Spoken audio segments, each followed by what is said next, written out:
이제 다음 주가 중간고사가 될 텐데, 제가 시험 범위는 요 강의 끝난 마지막 즈음에 제가 시험 범위와 시험 출제에 대해서 잠시 알려드리도록 하겠습니다. 오늘은 여러분 교재 자원봉사론, 지식공동체에서 나온 자원봉사론 5장 자원봉사활동 프로그램 개발 및 갈등 관리 부분을 다루도록 하겠습니다.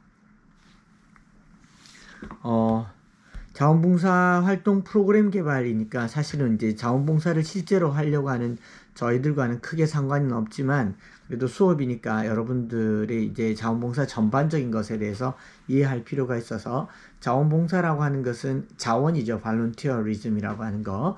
이제 내가 어떤 이제 물질의 보상을 받고 노동을 제공하는 것은 이제 근로죠. 근로, 노동 혹은 work이라고 하는데, 자원봉사는 어떤 대가를 받지 않고 내가 자발적으로 하는 봉사활동과 같은 것들을 자원봉사라고 하죠. 그런 봉사활동을 하려면 이제 봉사자를 필요로 하는 사용자가 있고, 자원봉사자가 있고, 그 다음에 관리자, 전체적으로 용어를 조금 이제 정리를 하자면, 자원봉사와 관련해서는 이제 사용자라고 말할 수 있겠죠. 사용자는 어떤 사람들이냐면은 이제 시설 종사자, 혹은 행사 기획, 또 월드컵이나 올림픽을 한다면 그 주최 혹은 주관하는 사람들이 사용자일 거고, 그다음 봉사자, 우리가 자원봉사를 하면 우리 스스로가 봉사하는 당사자, 그 다음에 이 사용자와 봉사자 사이에 어떤 사람이 필요하냐면 관리자가 필요합니다. 자원봉사 관리자는 어떤 사람인가 중재하는 거죠. 프로그램을 기획하고 자원봉사자들을 모집하고 또 봉사자들과 사용자 간에 서로의 필요를 채워주는 사람이 이제 관리자라고 했습니다. 그래서 중요한 역할을 하는 거죠. 왜냐하면은 어떤 시설 종사자가 봉사의 요구가 있거나 누군가가 좀 도와줬으면 좋겠다 싶은데, 이 시설 종사자는 시설을 관리하고 유지하고 그 시설 안에 있기도 굉장히 일이 많거든요. 행사를 기획하고 주최하고 주관하는 사람들, 그 외에 봉사자들을 관리해주는 관리자, 이 관리자들이 이제 봉사활동 프로그램을 개발하고 프로그램을 진행하는 과정 가운데 봉사자와 사용자, 관리자 사이에 갈등이 어떻게 생길 수 있는가에 대한 갈등 관리 부분을 오늘 다루도록 그렇게 하겠습니다. 오늘은 6파트로 봉사활동 프로그램을 어떻게 개발하고 그 개발하는 과정, 조직과 갈등이 어떻게 생기고 주로 갈등의 원인이 무엇이며 양상이 무엇이며 어떻게 개입할 수 있는지를 함께 다뤄보도록 하겠습니다. 자원봉사활동 프로그램 개발이라고 하는 것은요, 사전적으로는 진행 계획이나 순서, 어떤 자원봉사 프로그램을 시설 종사자, 소위 말해서 사용자가 프로그램까지 개발할 수는 없습니다. 그러니까 시설 종사자, 사용자의 경우에는 시설을 관리하기 바쁘지 봉사자를 관리할 수 없거든요. 그래서 프로그램을 개발하는 것은 자원봉사 프로그램을 관리하는 사람이 주로 개발하거나 아니면 종사자 중에서 이 일을 특별히 맡은 사람이 하겠죠. 자원봉사 프로그램이란 구체적인 활동은 물론 그 활동을 실현하는 데 필요한 욕구조사, 활동을 포함해서 기획에서부터 봉사자를 모집, 교육, 지도, 평가 등의 일련의 과정을 포함한다라고 되어 있죠. 그래서 프로그램은 목적 달성을 위한 일련의 활동들을 체계적으로 잘 구성해 놓은 하나의 계획입니다. 그러니까 어떤 목표가 있고 그 목표와 관련된 사람을 모집하고 관리하고 후속 조치하는 일련의 계획들을 자원봉사 프로그램이라고 할 수가 있습니다. 네. 이런 프로그램을 개발할 때 중요한 것은 지역사회 기반의 프로그램을 개발해야 된다라는 거죠. 이 사회복지의 한계를 보완하고 보충하는 게 자원봉사활동이거든요. 자원봉사활동은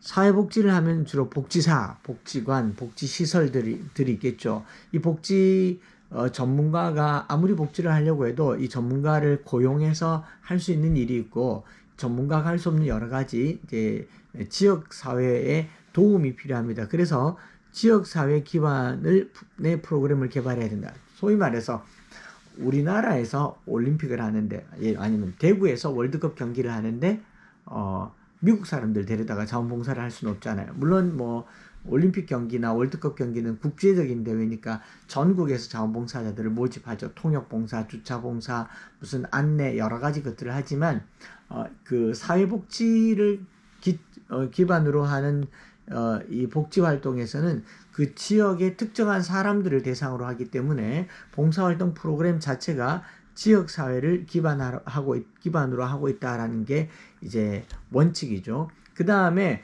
지속 가능한 프로그램 개발, 일회성으로 끝나는 게 아니라 자원봉사자들이 모으는 것도 어렵지만 사실은 다시 모으긴 더 어렵겠죠. 그래서 이것들을 꾸준하게 지속적으로 하기 위해서는 프로그램이 필요한 겁니다. 그래서 일회성이 아니라 꾸준한 것을 위해서는 지속 가능한 프로그램 개발이 필요한 거죠. 멘토링, 결연, 뭐 주기적 방문 이런 것들은 주기적이고 지속적이어야 하기 때문에 그렇습니다. 또 자원봉사 활동의 현황 및 특성 파악을 통한 프로그램 개발이 필요하겠죠. 봉사 활동의 현황을 알아야 됩니다. 봉사자나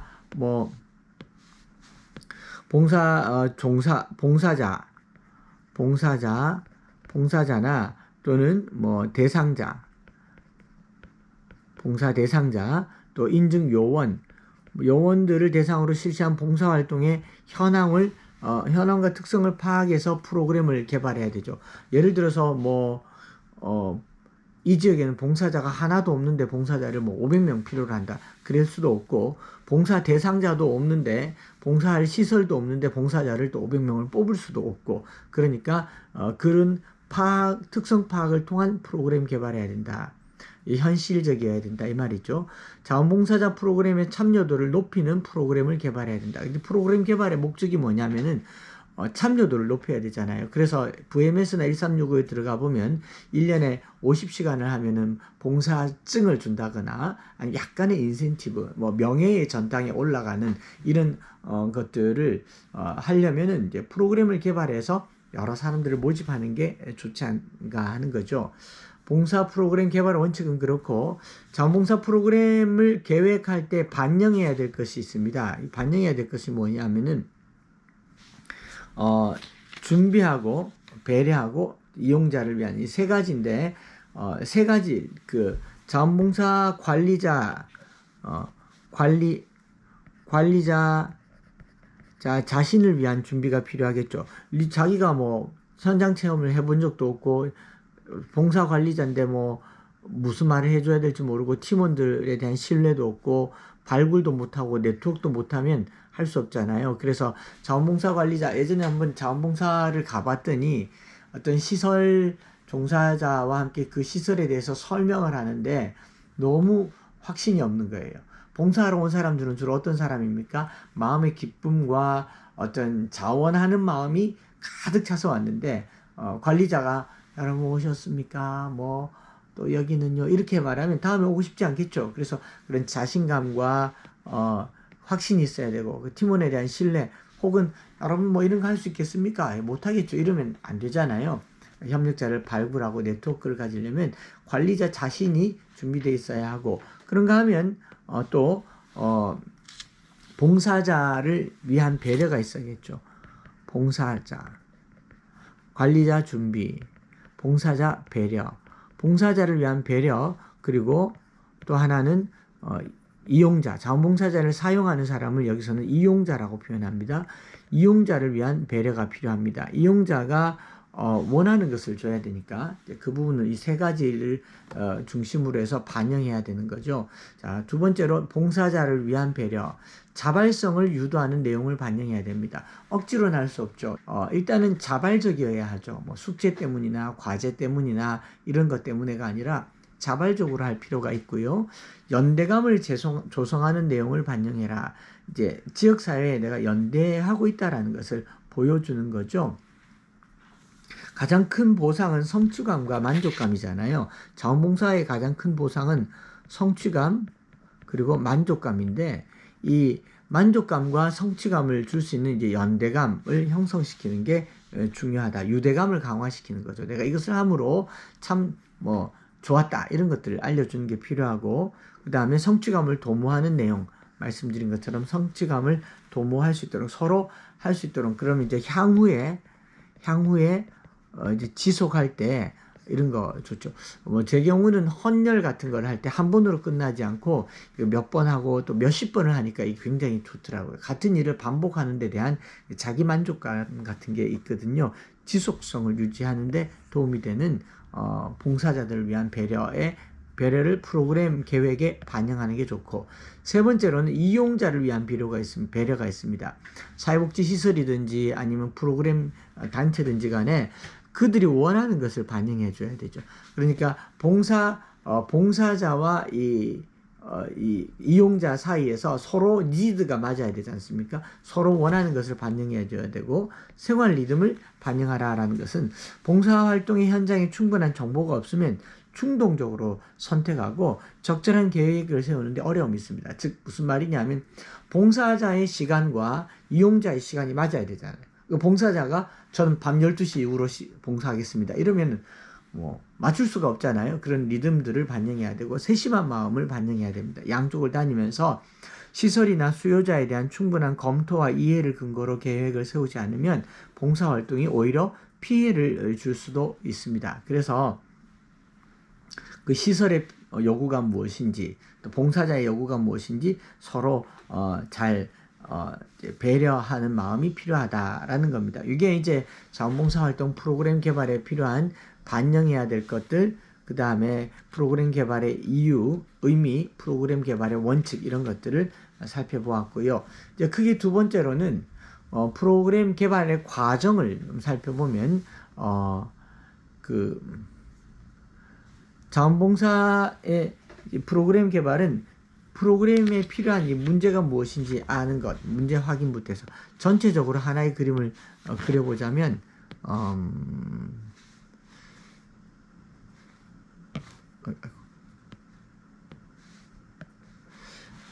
문제 확인,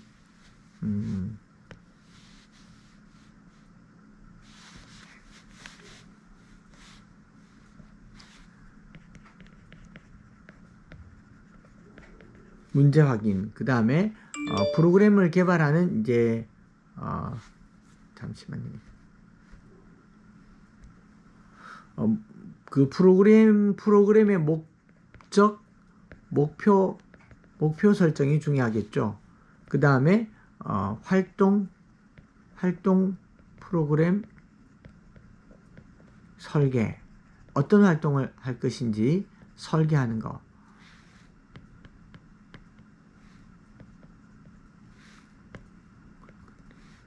그 다음에 이제 사람들을 모으려면 교육하고 훈련해야 되겠죠. 그 다음에 그것들을 실행하고 평가하는 거. 자, 기본적으로 우리는 이제 어떤 프로그램을 기획한다고 그러면 계획, 실행, 평가를 합니다. 그죠? 계획하고 실행하고 평가하는 거 아주 기본이죠. 그럼 그런 것을 계획하기 전엔 계획에는 어떤 이걸 왜 계획하게 된지 의도가 들어가겠죠. 이 의도 안에는 뭐가 들어가냐면 이제 문제 확인이 들어가고 목적이 들어가고 또 프로그램 내용이 들어가겠죠. 이게 기획 단계가 끝나면 그것을 이제 실행하고 평가하는 것. 여기서도 똑같습니다. 문제를 확인하고 목적과 목표를 파악하고 세우고 그를 설계하고 교육하고 훈련하는 게, 여기까지가 이제 한 단계가 되겠죠. 그 다음 그것을 실행하는 겁니다. 실행하고 그 다음에 그 실행이 끝나면 거기에 대한 평가를 진행하는 것. 이게 프로그램 개발의 과정인데, 먼저는 문제 확인을 보겠습니다. 문제 확인을 보면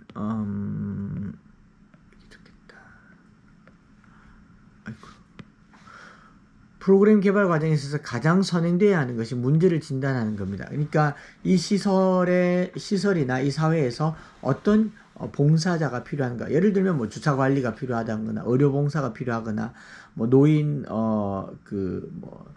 목욕 도우미가 필요하다거나 아니면은 급식을 하는데 배식 도우미가 필요하다거나 지금 이제 수요를 찾는 거죠. 수요라는 게 문제잖아요. 문제를 찾는 거고 발견된 문제는 무엇보다 문제가 얼마나 크고 무엇보다 얼마나 크고 심각한지 그리고 문제를 겪고 있는 사람과 조직은 누구이며 왜 그리고 어떤 과정으로 문제가 진행되고 있는지를 파악하는 겁니다.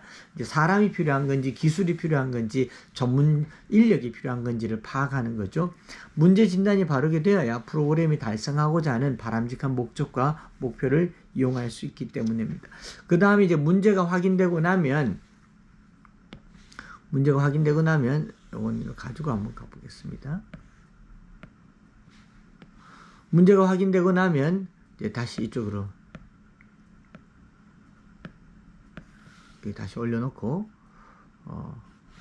내려놓고 그 목적과 목표를 설정하는 거죠. 목적과 목표를 설정하는 겁니다.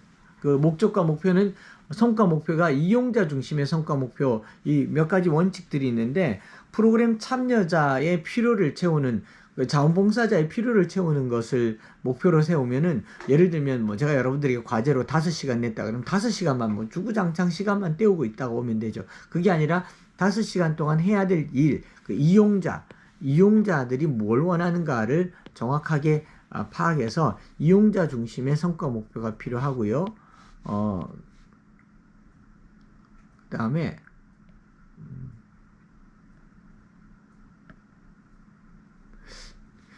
이제 프로그램 목표는 프로그램 목적과 연관성을 유지해야 된다.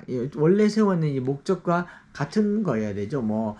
봉사자들의 봉사심을 함양시키고 또 봉사 대상에 해당하는 곳에 필요를 채워주는 이런 목적과 연관성이 있어야 되고 성취 가능한 형태로 긍정적인 방향으로 설정해야 된다. 너무 터무니없게 높은 목표를 설정해 놓으면 하고 나면 실망밖에 하지 않겠죠. 그리고 부정적인 게 아니라 긍정적인 방향으로 설정해야 된다. 그리고 측정 가능한 목표를 설정하면 좋겠습니다. 예를 들면 끝나고 난 다음에 이거 얼마만큼 했으며 얼마 기간 동안 했으며 어떤 효과가 있었는지 측정 가능한 목표를 설정하는 게 중요하다라는 겁니다. 예를 들면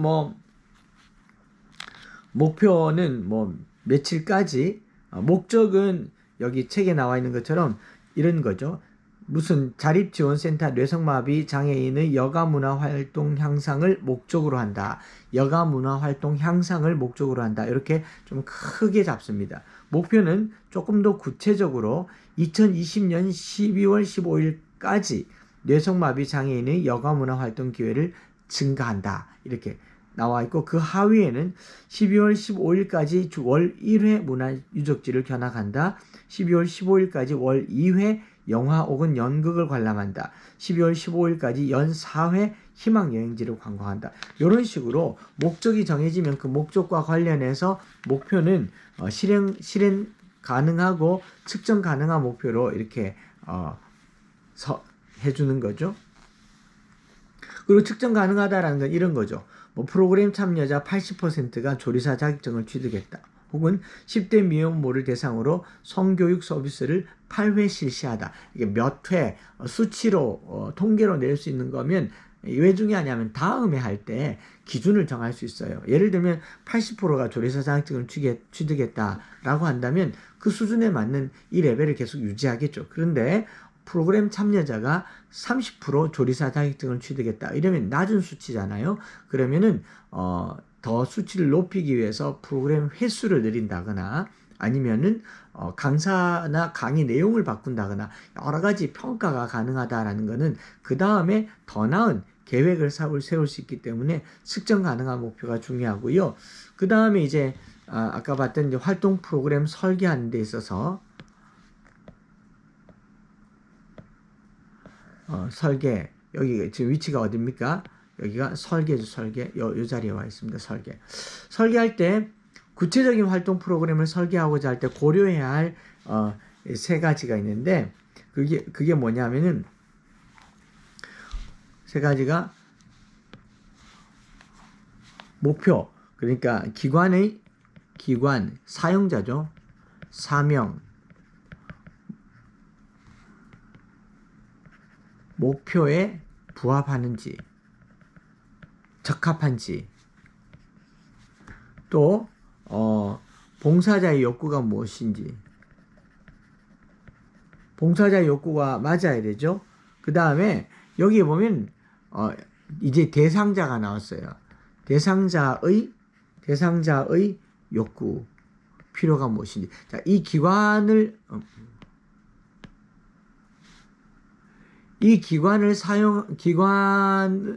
있는 대상자죠. 봉사 대상자, 복지 대상자죠. 복지 대상자의 욕구와 기관의 사명과 봉사자의 욕구가 함께 고려될 때에 구체적 활동 프로그램을 세울 수 있다라는 겁니다. 두 번째로는 자원봉사 프로그램 담당자와 봉사자와 협력기관이 있을 경우에 기관 담당자와 수요처 담당 직원이 함께 참여해서 아이디어 회의를 하는 것이 필요하다. 그러니까 봉사자도 있으면 좋아요. 그러나 봉사자가 없을 경우에는 최소한 누가 필요하냐면 담당자와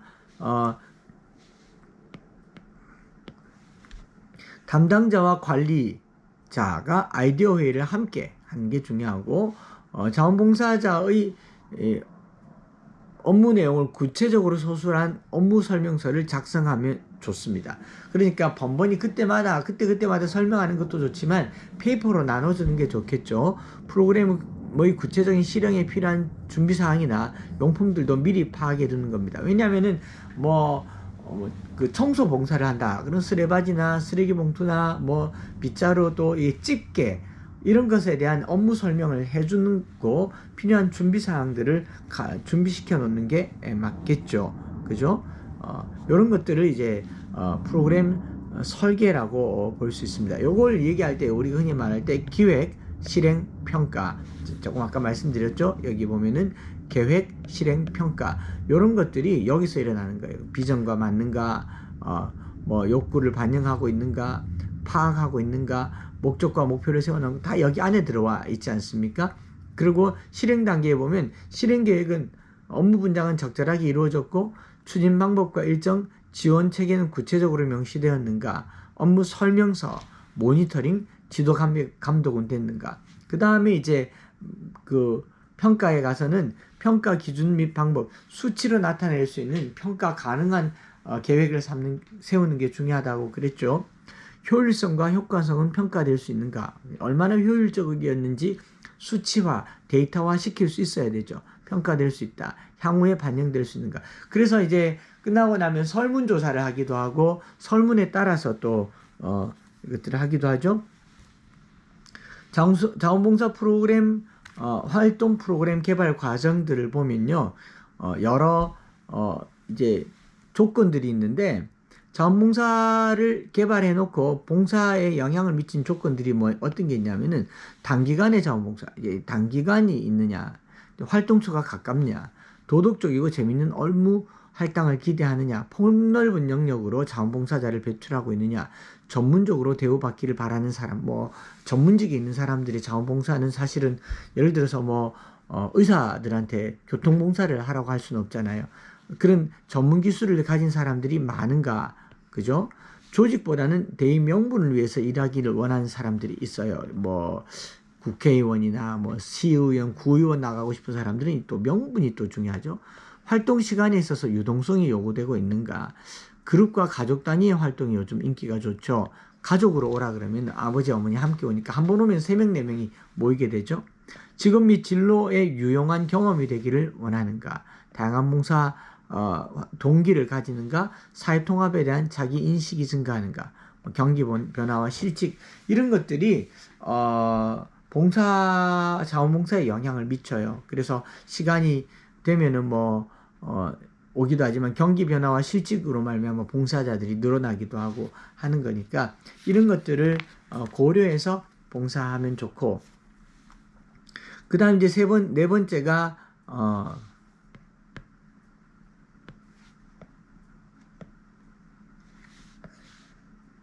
네 번째가 계획된 프로그램의 성공적인 수행을 위해서는 봉사자들에 대한 오리엔테이션과 훈련이 요청된다. 대부분의 경우에는 당일날 가면 현장에서 오리엔테이션하고 교육을 하지만 어떤 것들 좀 중요한 거, 뭐 집을 짓는다거나 아니면은 뭐 의료봉사라거나 아니면은 좀 이 전문 기술을 요구하는 봉사활동은 오리엔테이션과 교육이 필요하겠죠. 제일 대표적으로는 코이카에 가서 해외 봉사활동을 할 때 어떻게 합니까? 선발 과정에서부터 선발되고 나면은 꽤 오랜 시간 동안 교육을 하죠. 왜냐하면 해외에 가서 최소한 뭐 몇 개월, 길게는 몇 년간 있는 게 이제 코이카 봉사활동이기 때문에 교육이 필요합니다. 교육과 훈련이 필요하고 오리엔테이션이 계속되는 프로그램과 수칙을 일방적으로 주입시키는 행사가 되지 않도록 서로 질문하고 제안에 귀를 기울여 반영하는 노력이 필요하고요. 활동에 적극 참여함으로 얻게 되는 개인적, 기업적, 사회적 이익이 무엇인지 또 알려줘야 됩니다.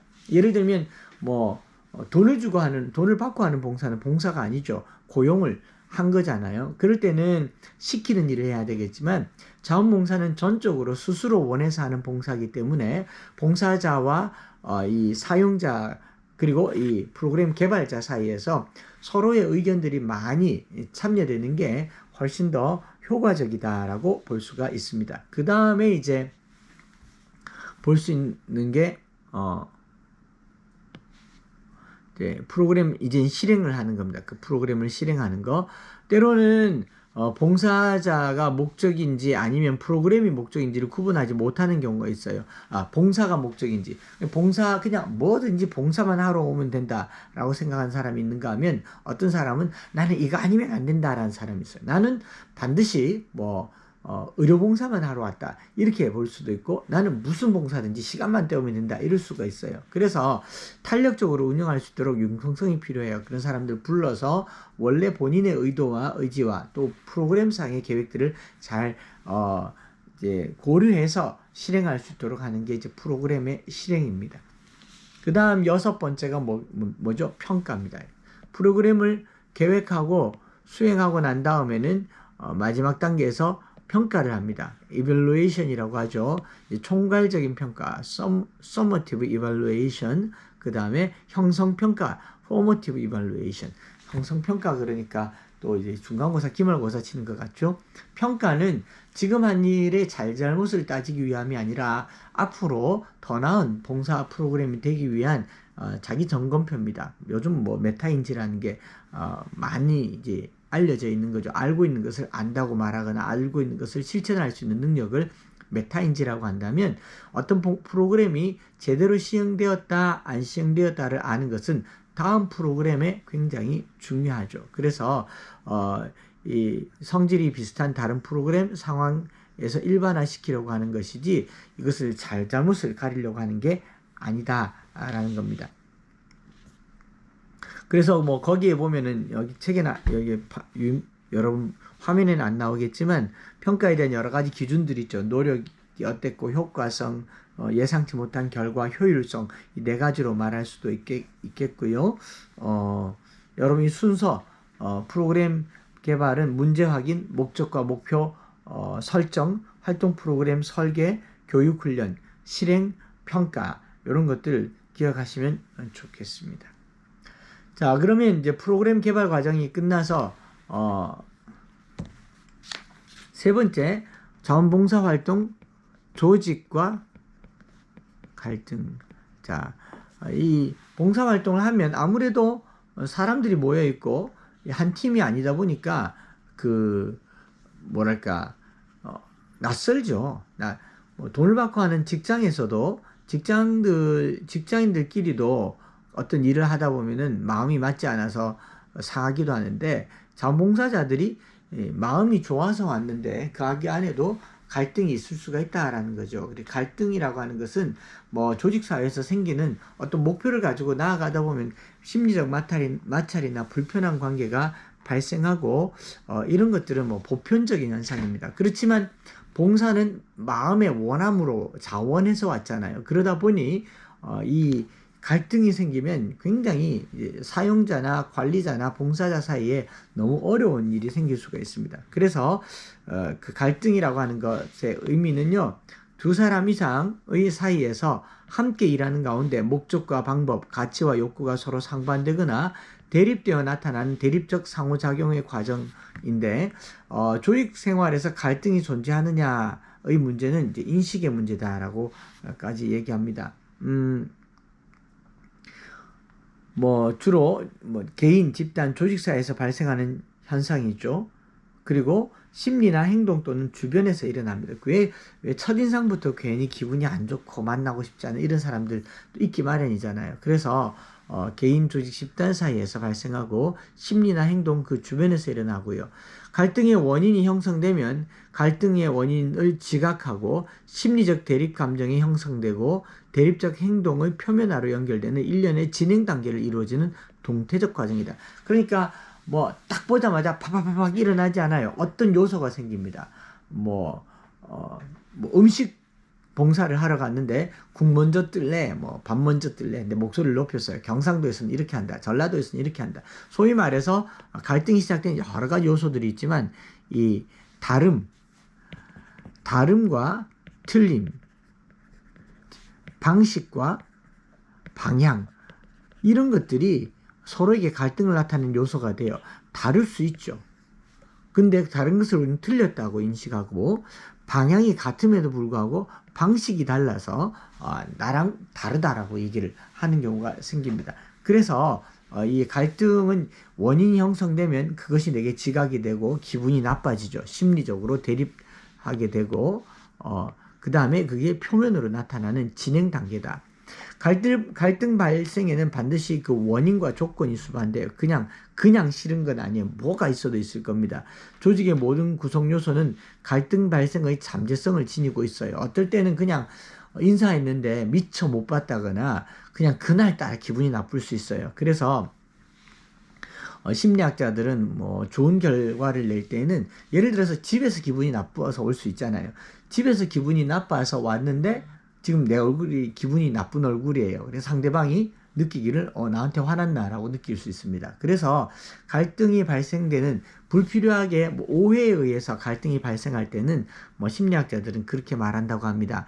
먼저 본인이 기분이 안 좋은 이유가 나 때문이 아니라는 것을 미리 지각시켜 주는 게 좋으세요. 예를 들면 얼굴이 안 좋은데 내게 얼굴이 기분 나쁜가? 이렇게 생각할 수 있잖아요. 그러지 말고 오늘 안색이 안 좋으신데 오시다가 무슨 일이 있으셨어요? 이렇게 물어보는 거죠. 그러면 그 사람이 생각하기를 내가 안색이 왜 안 좋지? 집에서 문제가 생겼구나. 혹은 오다가 운전하면서 갈등이 생겼구나. 갈등의 원요소를 다른 곳에서 찾게 되면요. 지금 본인이 느끼는 본인에게는 화낼 이유가 없어지는 거죠. 이렇게 여러 가지로 갈등에 대한 이것들을 해결하기 위한 노력들이 필요하다라는 겁니다. 그래서 전통적으로는 갈등이 생기면 어떻게 해야 되냐면 회피해야 된다. 일단 그 자리를 피하라라는 게 전통적이었습니다. 그러나 1970년대 중반까지 조직 및 관리 이론을 지배한 행동주의 관점 또는 인간관계론적 관점은요, 조직의 본질적 성격상 갈등은 불가피한 자연적 현상이라는 주장을 제기하고 갈등을 그냥 받아들이라, 그냥 피하라가 아니라 그냥 받아들여라 라고 얘기합니다. 이런 이론들은 다 이제 상호주의적 접근이죠. 상호주의적 접근인데 이제 그러면서 그 갈등은 해로운 것이니까 피하라라는 것 또는 이제 받아들이라는 것, 더 나아가서는요 상호주의적 접근이라고 해서 갈등에 대한 전통적 관점은 갈등의 제거, 또 인간관계론적 관점은 갈등을 수용. 그러니까 첫 번째는 회피함으로 제거하는 거죠. 회피하는 거.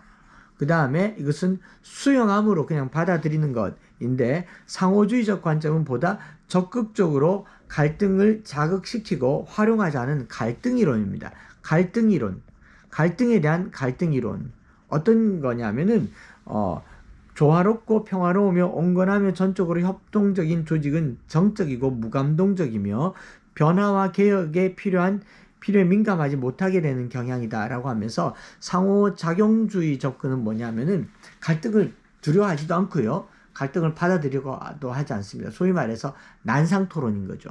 요즘 이제 우리 국회를 보면 굉장히 서로 공격한다고 보기 싫지만, 유럽의 이제 영국 사회에서 국회에 들어가 보면 한 사람이 얘기하면 반대편에서도 이야기하고 반대편에서 또 이야기하고 그러고 막 그러고 그러고 또 자기 당이 얘기하면 막 그 찬성을 하고 탄성을 내고 이래 합니다. 그래서 뭐 아주 심각하게 갈등하는 경우에는 야당과 여당이 아주 막 잡아 죽일 듯이 논쟁을 하는데, 신기한 거는 의회가 끝나면 어깨동무하고 나온다는 거죠. 악수하고 나온다는 거예요. 왜냐하면 우리가 지금 갈등하는 목표가 무엇이고 갈등하는 목적이 무엇이냐면은 어떤 업무 때문이라는 거예요. 국정을 두고 갈등하는 거면 정쟁이 아니라 발전을 위한 이 상승작용을 하는 것이기 때문에 갈등을 통해서 더 나은 안과 발전을 가지고 오는 거예요. 예를 들어서 회의를 한다고 하면 내가 저 사람과 반대가 되는데 내가 한마디 하면 싸움이 날까봐 참는 거예요. 그러면 갈등은 안 생깁니다. 그러나 그 회가 발전적이라고 볼 수가 없겠죠. 그죠? 또 어떤 경우는 이 행동주의적 관점에서는 갈등이 일어난 것은 불가피한 것이니까 한번 파박했다가 이번에는 그냥 제가 양보하겠습니다. 여전히 그 집단에는 크게 도움이 안 됩니다. 그런데 어떤 반대되는 의견이 나와서 갈등을 일으킵니다. 갈등하면서 계속 논쟁을 하다가 그럼 이건 어떠냐고 제3의 방법이 나오면 결과가 좋잖아요. 그러면은 이전 것은 다 물리고 이제 최종적으로 경합을 해서 투표를 하면 결과에 승복하는 것. 이게 진정한 이제 의회 민주주의, 토론을 통한 민주주의가 아닌가 생각을 해보는 거죠. 갈등도 똑같습니다. 갈등을 두려워한다거나 갈등을 두려워해서 피한다거나 갈등을 그냥 마구잡이로 수용하라라는 게 아니라 갈등 자체를 함께 극복하려는 노력이 필요하다라는 거죠. 예.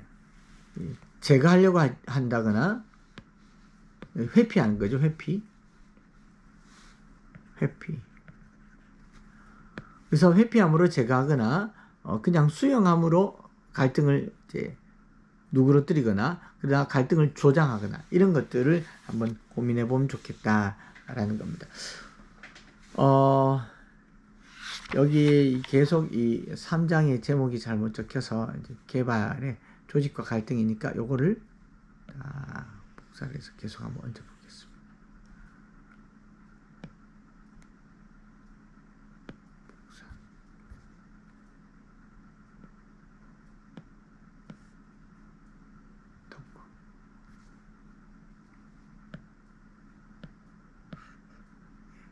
프로그램 조직과 갈등에 대한 이야기죠. 여기도 오타가 PPT가 잘못 만들어졌습니다. 조직과 갈등. 자, 여기도 똑같이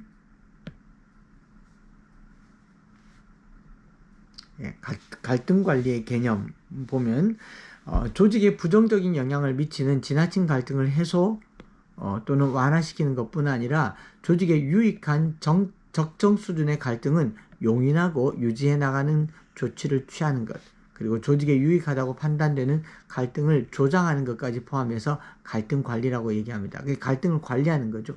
해소, 완화, 그 다음에 용인, 그 다음에 관리, 이런 것들을 이제 갈등 관리라고 합니다. 해소, 완화, 용인, 그 다음에 조장. 그리고 적정 갈등 수준을 중심으로 갈등을 감소시키거나 자극하여 이제 갈등을 감소시키는 것뿐만 아니라 자극하는 거죠. 그 수준을 조정해야 하는 것, 갈등 관리라고 얘기를 하고 있습니다. 자원봉사 조직의 갈등 원인 살펴보겠습니다. 어떤 조직이든 갈등이 생기기 마련이죠. 어떤 조직이든 갈등이 있고 그 갈등의 원인들을 안다면 갈등을 두려워할 필요도 없고 회피할 필요도 없고 갈등을 그대로 수용할 이유도 없고 갈등이 성장의 기회가 될 수도 있거든요. 그래서 특별히 이제 자원봉사 활동할 때 활동 시에 자주 일어나는 이런 갈등들, 왜냐하면 낯선 사람들이잖아요. 직장 동료도 아니고 뭐 자원봉사 팀이 있어서 봉사를 한다고 하더라도 어떤 예기치 못한 상황에서 갈등이 생기는데 때로는 낯선 사람들과 갈등은 뭐 피할 수 없는 일이지 않겠습니까? 그래서 원인들을 보면 첫 번째로 이제 과업의 상호 의존성, 동일 자원에 대한 의존성이 증가할수록 갈등이 일어날 가능성도 커지게 됩니다. 왜냐하면 봉사자에게 많이 의존하면 아무래도 봉사자의 역할과 영향과 이 말빨이 이런 게 커질 수밖에 없잖아요. 그래서 뭐 예컨대 자원봉사 조직의 제한된 자원의 집행에 대한 자원봉사자와 유급 직원 사이 또는 봉사 집단 간의 견해는 충분히 다를 수 있게 되기 때문에 그렇습니다. 유급 직원 활동에 관한 것, 시간의 상호 의존성은 봉사자와 유급 직원의 활동 일정에 관한 것으로서 일정과 타이밍이 밀접할수록 양자 간의 갈등이 발생할 가능성이 커집니다. 소위 말해서 유급 직원이 어떤 일을 해달라고 했을 때 봉사자가 이게 내게 좀 과하다 싶은 거죠. 당신은 월급을 받고 일하는데 나는 봉사자인데 이거 내가 당신이 해야 될 일을 내가 해야 되느냐, 뭐 퇴근 후에도 일을 하라라거나 아니면 자원이 부족한데 이걸 다 떠맡기는 형태, 이런 것들은 이제 갈등이 생길 가능성이 많습니다. 특정 문제 접근이나 이용자에 대한 서비스 일정에 대한 견해 차이는 역할과 입장에 따라 충분히 다르게 나타날 수 있습니다. 사전에 약속되지 않은 일을 더 하게 한다거나 또 업무가 끝났는데도 불구하고 이제 더 많은 일들을 요구하는 경우도 있고, 이제 과업의 상호 의존성 때문에 그렇다라는 거죠.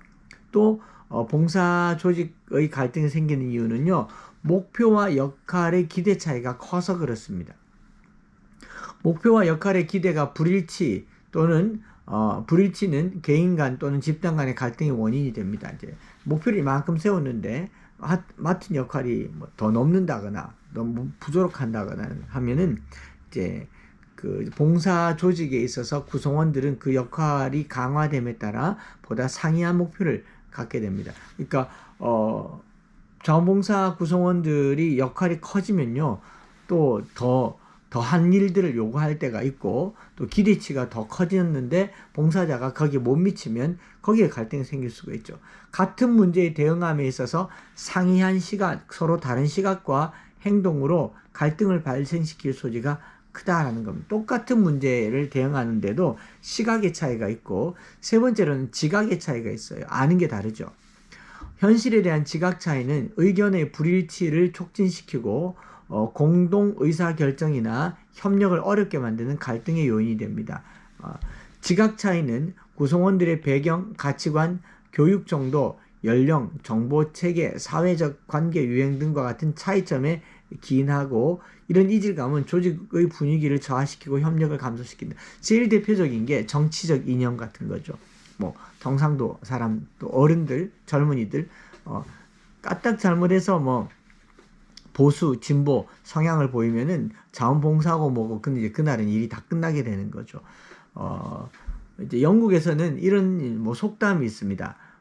같은 길을 걷거나 같은 차를 타거나 같은 테이블에 앉거나 같은 대화를 할 때 축구 얘기는 하지 마라. 축구 뭐 맨체스터 유나이티드를 지지하는 팬이나 아니면 첼시나 리버풀, 아스날을 지지하는 사람이 있으면 그것 때문에 엄청난 이제 갈등이 되고 서로 불편해질 수 있다라는 거를 이제 말하는 거예요. 그래서 이 지각 차이라고 하는 것은 정치적 차이, 또 학문의 차이, 전문성의 차이, 여러 것 때문에 갈등이 생길 수 있습니다. 근데 그런 것들은 갈등의 이유가 된다라는 것이죠. 그 다음에 조직의 구조가 갈등의 원인을 만들 수도 있어요. 의사결정의 과정과 공식화의 정도.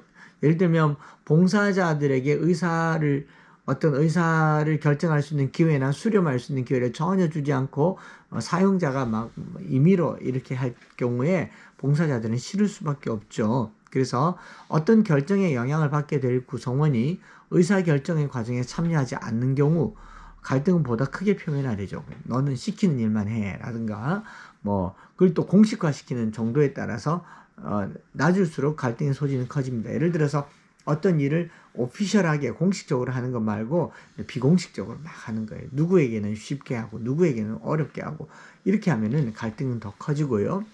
상호작용의 방식을 표준화하지 않는 경우 역할 규정이 불분명하여 관할권의 분쟁 소지가 증가한다. 역할 규정, 그러니까 1층 담당하세요, 2층 담당하세요, 3층 담당하세요. 이것들이 표준화되어 있지 않으면 왜 월권했느냐, 침범했느냐, 이거 네 일 아니지 않느냐, 네가 할 일 아니지 않느냐, 이런 것도 있고요. 그 다음 가치 기준과 보상 체계가 갈등을 줄 수도 있습니다. 창의성의 경향은 현재 방법을 부적절하게 여기는 반면 안전성의 경향은 이제 현재의 방법을 적절한 것으로 판단하기 때문에 각기 다른 기준으로 과업에 임함으로 갈등은 촉발하게 된다. 각기 다른 기준으로 과업에. 그러니까 이제 창의적인 사람은 지금 하고 있는 게 너무 고루하고 지루한 거예요. 새로운 걸 자꾸 요구하는 거죠. 안전성을 추구하는 사람은 지금처럼 이전에 해왔던 대로 하라고 얘기하는 겁니다. 이 기준이 다르기 때문에 서로 갈등을 일으킨 겁니다. 새롭게 해도 되고 아니면 이전에 해왔던 대로 해도 되지만 그것이 너무 양극이 있을 때는 갈등이 생기죠. 또는 자원봉사자와 유급직원을 평가함에 따라서 돈 받고 일하는 사람, 자원에서 일하는 사람, 여기에 있어서 이제 갈등이 생길 수가 있습니다. 이건 엄연히 다른 체계임에도 불구하고 내가 이렇게 봉사하는데 나한테는 뭐 교통비도 안 주는데 저 사람들은 저 책상에 가만히 앉아서 월급 받는다. 이런 생각을 들게 하는 것도 갈등의 원인이 될 수 있습니다. 오해죠. 오해. 그 다음에 이제 갈등의 양상이 어떤 게 나타나느냐 보면은 이제 성공적인 자원봉사 활동을 위해서는 자원봉사자와 유급 직원과의 관계는 매우 중요하지만 봉사활동 현장에서 예기치 않은 일들로 인해서 봉사자와 직원 사이에 갈등이 생깁니다. 그래서 자원봉사자는 유급 직원의 전문성과 그 경험을, 유급 직원은 아무래도 거기 전문적인 직원이니까 존중하고 지도와 감독을 받아야 하며 유급 직원 역시 자원봉사자들의 입장과 의견을 경청하고 요구를 가급적이면 이렇게 그 활동 과정에 반영해 줘야 됩니다. 그런 갈등 어떤 것이 있냐면 우수한 자원봉사자들의 활동에서 직원들은 자신의 위치나 지위에 불안감을 느낄 수 있으며 도전받는다는 피해의식을 갖는다. 자, 자원봉사자가 왔는데 너무 우수한 거예요. 그래서 이제 시설 기관장이나 저기 사람이 와서 당신 일 너무 잘한다. 우리 복지관으로 오세요. 당장 취업됩니다. 이렇게 얘기하면 직원들은 어떻게 해요? 자신의 위치나 지위에 불안감을 느끼고 혹시 잘리는 거 아닌가? 혹은 저 사람 때문에 앞으로 일이 더 많아지게 생겼다라는 도전의식 때문에 피해의식을 갖게 되는 겁니다. 또는 자원봉사자에 대한 직원의 거부감은 서비스 질에 대한 우려에서 기인합니다.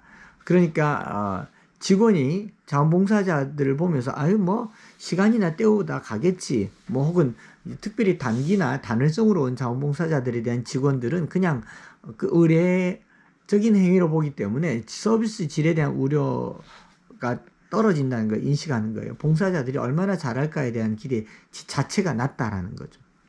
세 번째로는 많은 직원들은 자원봉사자의 활용을 일시적인 편의와 단순 노동력의 지원책 또는 예산 절감 차원에서 접근하고 있어서 봉사자의 역할에 대한 인식이 매우 부족합니다.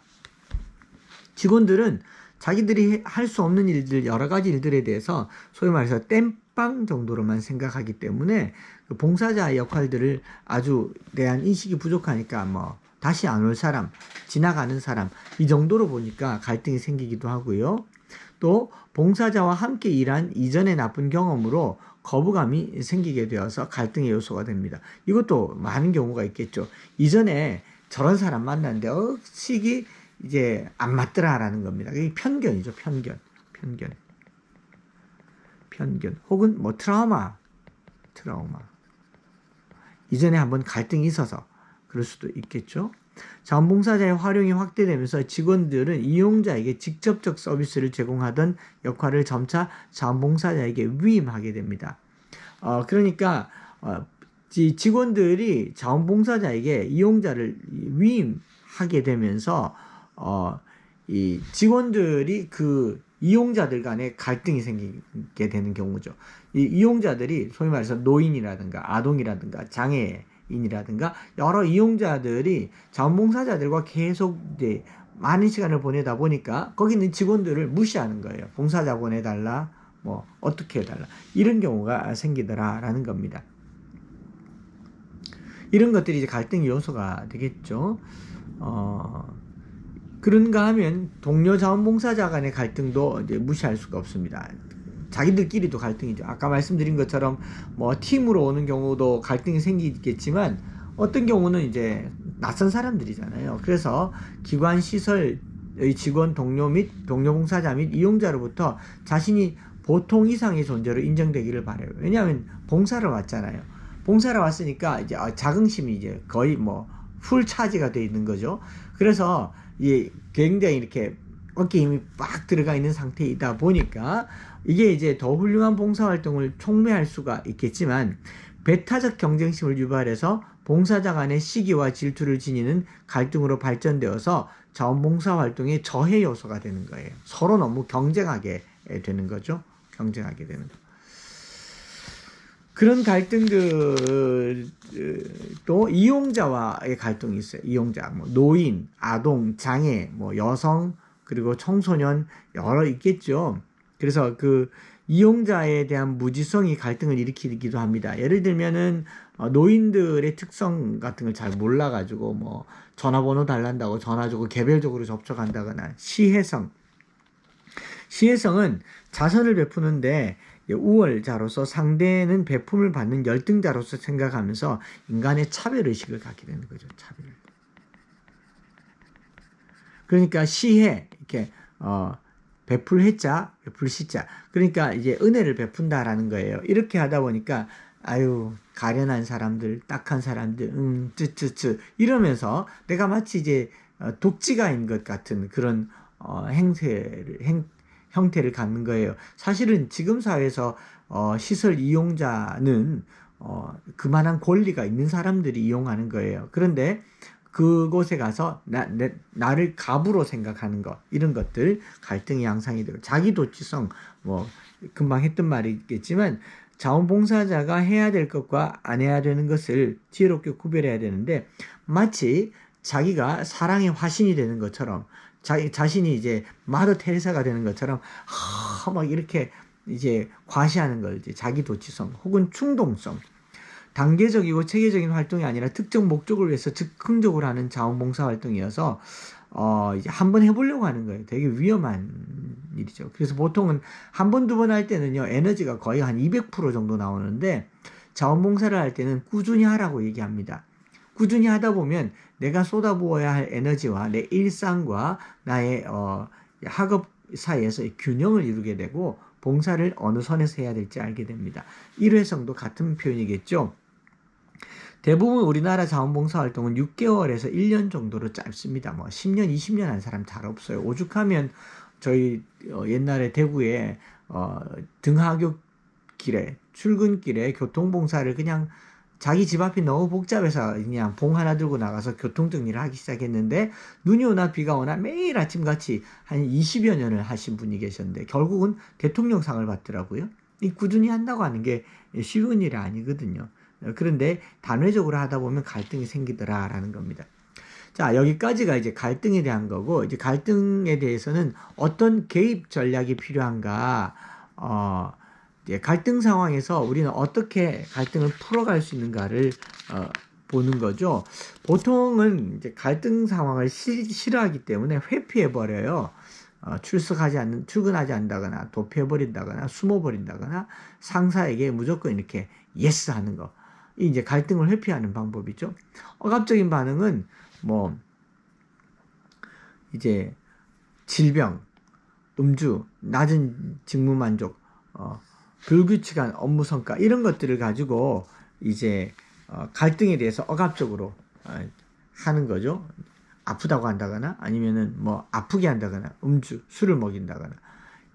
그리고 직접적이고 표현적인 반응은 뭐냐면은 이제 갈등의 상황에서 나쁜 소문을 퍼뜨리는 거예요. 누구누구는 소위 말해서 뒷담 까는 거죠. 도벽이나 기물을 파손하는 겁니다. 가서 그냥 확 깨뜨려버리는 반조직적 행위를 하는 거예요. 그 시설에 거센 파업을 일으키는 거. 이런 거 다 갈등이죠. 이 갈등의 문제를 해결을 해야 되죠. 이 해결하기 위한 기본 전략이 뭐냐. 자원봉사자 활용에 대한 결정에 직원들을 참여시키는 거예요. 직원들을. 자원봉사자들을 위한 업무와 지원 계획 그리고 감독 체계에 대해서 미리 계획하고 스스로가 일들을 알아서 할 것으로 기대하지 말아야 됩니다. 그러니까 알아서 할 것으로 기대하기보다는 점검하고 교육하고 돌봐주는 게 필요하죠. 지위 때문에 자원봉사를 하려는 사람은 누구든지 받아들여서는 안 된다. 이제 뭐 선거 혹은 지위, 경력 이런 것 때문에 받아들이려고 하는 사람들은 웬만하면 받아들여서는 안 된다. 보통은 이제 모집할 때 인터뷰를 해요. 인터뷰를 하는데 그래도 자원봉사 온 사람들을 이제 거부한다는 건 생각보다 어렵죠. 그래서 지위 때문에 봉사를 하려는 사람들은 그 지위와 관련되지 않다는 것을 알려줘야 됩니다. 자원봉사를 하려는 사람은 누구나 필요한 기술 혹은 지식을 봉사하면서 배울 수 있다고 간주하지 말고 봉사자들에게 훈련이 필요하면 그들과 함께 해야 됩니다. 그러니까 이제 봉사하면서 지식과 기술을 배울 수 있다라고 생각하기보다 훈련이 필요하면 함께 해야 됩니다. 그들과 함께 봉사를 하려는 사람은. 그 다음에 이제 직원은 적절히 자원봉사자의 활용에 필요한 모든 것을 이미 안다고 간주하지 말고 직원이 더 좋고 많은 교육을 받아야 된다. 직원도 배우는 태도가 필요합니다. 다 압니다. 저만 따르세요. 이런 것보다는 함께하는 태도가 필요하고, 그 다음 더 나아가서 자원봉사자들이 기관에 기여하는 것에 대한 감사를 표시하고 또 직원에게도 포상해야 됩니다. 함께 업무를 수행했기 때문에. 주의를 끄는 문제가 발견되면 덮어두지 말고 경청 들어줘야 되고, 경청은 불만을 제고시키지 않음을 안다라는 겁니다. 경청이라고 하는 것은 불만을 그냥 제고시키지 않는 것. 그 다음에 이제 분쟁이 발생했을 때 직원은 항상 옳다든지 혹은 나의 자원봉사자들이 옳다 또는 그르다라는 흑백 논리를 적용하지 말고 타협이 최선의 방책이에요. 지금 우리가 봉사를 하는 이유가 무엇인지를 제대로 아는 것이 필요하다.